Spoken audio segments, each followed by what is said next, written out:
रात का समय था। राज अपनी बीवी आराध्या और 7 साल का बेटा आरव के साथ कार से ट्रैवल कर रहा था। कार पिंपरी गांव के पास पहुंची थी। तभी रास्ते के बीचों बीच उन्हें एक कुत्ते का पिल्ला बैठा हुआ दिखाई दिया। वाह, कितना क्यूट पप्पी था। क्या वो तुम्हें चाहिए? हाँ। तो ठीक है रानी साहिबा, ले आते हैं आपके लिए। राज ने कार से रिवर्स ली और कार से उतरकर उस पिल्ले को उठाया। रास्ते के किनारे माइलस्टोन था जिस पर लिखा था पिंपरी 5 किलोमीटर। उसने कुत्ते को उठाकर आराध्या को दे दिया और वो वहां से निकल पड़े। आराध्या उस पप्पी के साथ खेलने लगी। तभी राज को दूर रास्ते के बीचों बीच एक गांव वाला दिखाई दिया। राज ने हॉर्न दिया। वैसे गांव वाला रास्ते से हट गया। कुछ देर आगे जाने के बाद राज को रास्ते के किनारे फिर वही माइलस्टोन दिखाई दिया जिस पर लिखा था पिंपरी 5 किलोमीटर। शायद माइलस्टोन लगाते हुए कोई गलती हुई होगी, राज मन ही मन बोला। और कुछ देर बीतते ही उसे रास्ते के किनारे वही गांव वाला चलते हुए दिखाई दिया जो कुछ देर पहले दिखाई दिया था। वो थोड़ा सा चौंक गया। इस बार उसने गांव वाले की शक्ल देखी। गांव वाले ने राज के चेहरे को देख लिया।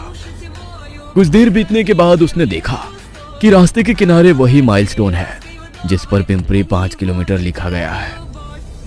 वो कुछ परेशान सा हो गया। ये कैसे हो सकता है? क्या हुआ राज? पिंपरी 5 किलोमीटर वाला माइलस्टोन 3 बार दिखाई दिया है। अभी तक तो हमें पिंपरी गांव तक पहुंच जाना चाहिए था। तभी उन्हें सामने रास्ते के किनारे वही आदमी चलते हुए दिखाई दिया। वो देखो, वो आदमी तीसरी बार दिखाई पड़ रहा है। हाँ राज, मैंने भी देखा है, लेकिन ये कैसे हो सकता है? पता नहीं। राज ने कार उस आदमी के पास जाकर खड़ी कर दी।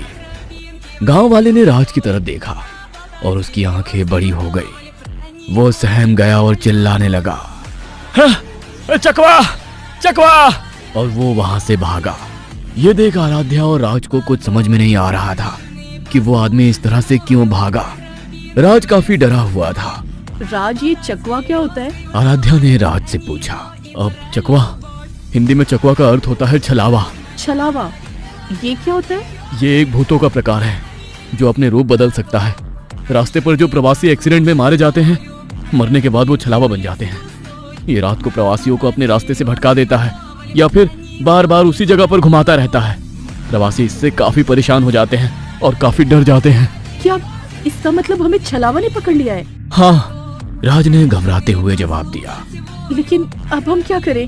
इस छलावा से कैसे बचे? ये मुझे नहीं पता है, लेकिन शायद उस गांव वाले को भी छलावे ने पकड़ लिया है, इसलिए वो भी हमारे साथ एक ही जगह घूम रहा है। हमें उससे मदद लेनी चाहिए, राज ने कहा और उसने कार चालू कर दी। और फिर उन्हें वही गांव वाला रास्ते पर भागते हुए दिखाई दिया। राज ने हॉर्न दिया और वो गांव वाला ठहर गया। राज ने कार उसके बगल में रोक दी।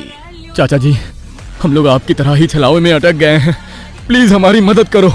राज के विनती करने के बाद गांव वाला गाड़ी में बैठ गया। छलावे से बचने के लिए जब तक सुबह ना हो जाए हमें इसी जगह बैठे रहना चाहिए। सुबह होते ही छलावा खत्म हो जाएगा। वो तीनों कुछ देर सड़क के किनारे कार में ही बैठे रहे, लेकिन तभी बगल के खेत से एक बुढ़िया चिल्लाते हुए बाहर निकली। वो कार के कांच पर थपथपाते हुए चिल्लाने लगी, बेटा बेटा, मुझे अंदर आने दे, मुझे बहुत डर लग रहा है। उन तीनों ने खिड़की पर देखा तो वहाँ राज की माँ थी। माँ, तुम यहाँ? रुको, अभी दरवाजा खोलता हूँ। राज, हमारा घर यहाँ से 70-80 किलोमीटर है। माँ जी यहाँ नहीं आ सकती। ये छलावा हो सकता है जो माँ जी के भेस में आए हैं। बेटा बेटा, जल्दी दरवाजा खोल, मुझे घबराहट हो रही है। लेकिन माँ, आप यहाँ कैसे पहुँची? पता नहीं बेटा, मैं तो फार्म हाउस में अपने खेतों को निहार रही थी। तभी हमारी बिल्ली अचानक खेत में चली गई और चीखी। मैं उसे लेने खेत में गई तो चिल्लाकर खेत से बाहर निकली तो अचानक यहाँ पर निकली और सामने तुम्हारी कार दिखाई दी। ये सच में माँ ही है। माँ को भी छलावे ने पकड़ लिया और उसे यहाँ भेज दिया, राज ने कहा। तभी राज की माँ ने चीखते हुए अपनी छाती पकड़ी और जमीन पर गिर गई। ये क्या? लगता है माँ को हार्ट अटैक आ गया। ऐसे कहते हुए राज कार से उतर गया। कार में से गांव वाला और आराध्या उसे कार में बुला रहे थे, लेकिन राज ने उनकी एक नहीं सुनी। वो अपनी माँ के बगल में बैठा और उसे उठाने की कोशिश करने लगा, लेकिन तभी वो बुढ़िया अचानक से उठ गई और उसने अपने लंबे नाखूनों से राज का गला काट डाला। राज का कटा सिर जमीन पर गिर गया। ये देख आराध्या चीखी। वो कार से नीचे उतरने ही वाली थी लेकिन उसे गांव वाले ने बाहर निकलने नहीं दिया। वो जल्दी से ड्राइवर सीट पर बैठ गया और कार चालू करने लगा। बेटी, मुझे अंदर आने दे। वो बुढ़िया मुस्कुराते हुए बोलने लगी, लेकिन तभी गांव वाले ने कार तेजी से भगाई। आराध्या जोर जोर से रोने लगी। छलावे ने उसी के सामने उसके पति को छल से मारा था। कुछ देर आगे जाते ही गांव वाले ने देखा कि रास्ते पर सामने से उसका बेटा भागते हुए आ रहा था। उसने कार रोक दी। वो कार के पास आया और कांच पर थपथपाते हुए बोला, पिताजी, पिताजी, मुझे जल्दी से अंदर लीजिए। मुझे छलावे ने पकड़ लिया है। मैं खेत से घर की ओर लौट रहा था, लेकिन मैं हर बार एक ही जगह आ रहा हूँ। मेरे पीछे एक बुढ़िया पड़ी है जो मुझे मार कर खाना चाहती है।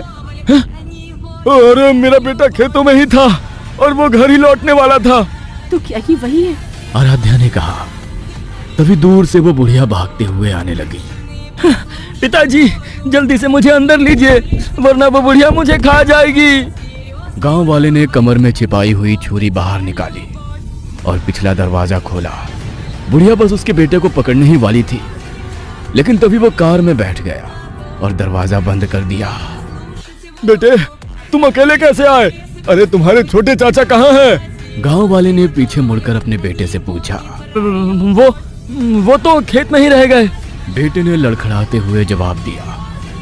तभी गांव वाले ने चीखते हुए हाथ में पकड़ी हुई छुरी उसके सिर में घोंप दी। मूर्ख छलावा! अरे मेरा बेटा भाई 2 साल पहले ही मर गए थे। फिर वो छलावा जिसने गांव वाले के बेटे का रूप लिया था, वो उसी जगह पर धुआं धुआं हो गया। ये देख कार के बाहर खड़ी बुढ़िया जोर जोर से हंसने लगी और बोली,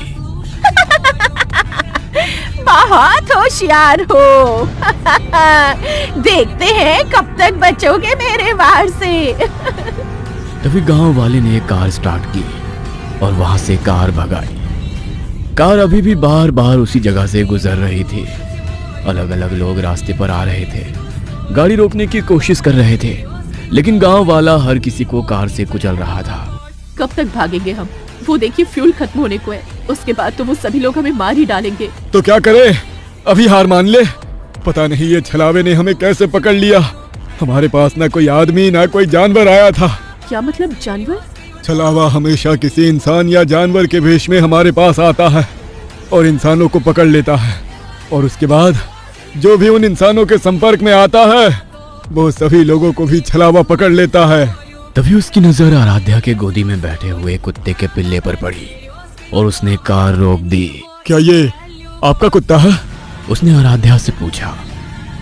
तभी उस कुत्ते की आंखें लाल हो गई और वो गांव वाले की तरफ देखकर गुर्राने लगा। गांव वाले ने छुरी हाथ में पकड़ी। नहीं, ये हमारा कुत्ता नहीं है। ये हमें छलावा में फंसने से पहले रास्ते पर माइलस्टोन के पास मिला था और हमने इसे उठाया था। ये सुन गांव वाले की आंखें बड़ी हो गई और वो कुत्ते को निहारने लगा। कार को कई अजनबी लोगों ने घेर लिया और वो गुस्से से आराध्या और गांव वाले को कार से बाहर निकलने के लिए धमका रहे थे। यही छलावा है। ये सब तभी शुरू हुआ जब कुत्ता कार में आया। ये यहीं बैठकर हमें अपने जाल में उलझाता चला गया और हम उसमें फंसते चले गए। उस कुत्ते के पिल्ले ने अपना जबड़ा खोला और गुर्राने लगा। गांव वाले के पसीने छूट गए। तभी उस कुत्ते ने गांव और उसके गले को काटने लगा। तभी गांव वाले ने छुरी कुत्ते के सिर में मारी और कुत्ता धुआं बन गया। उसी के साथ जो अजनबी लोग कार के बाहर खड़े थे वे भी धुआं बन गए। छलावा मर चुका था और आराध्या और गांव वाला बच गए।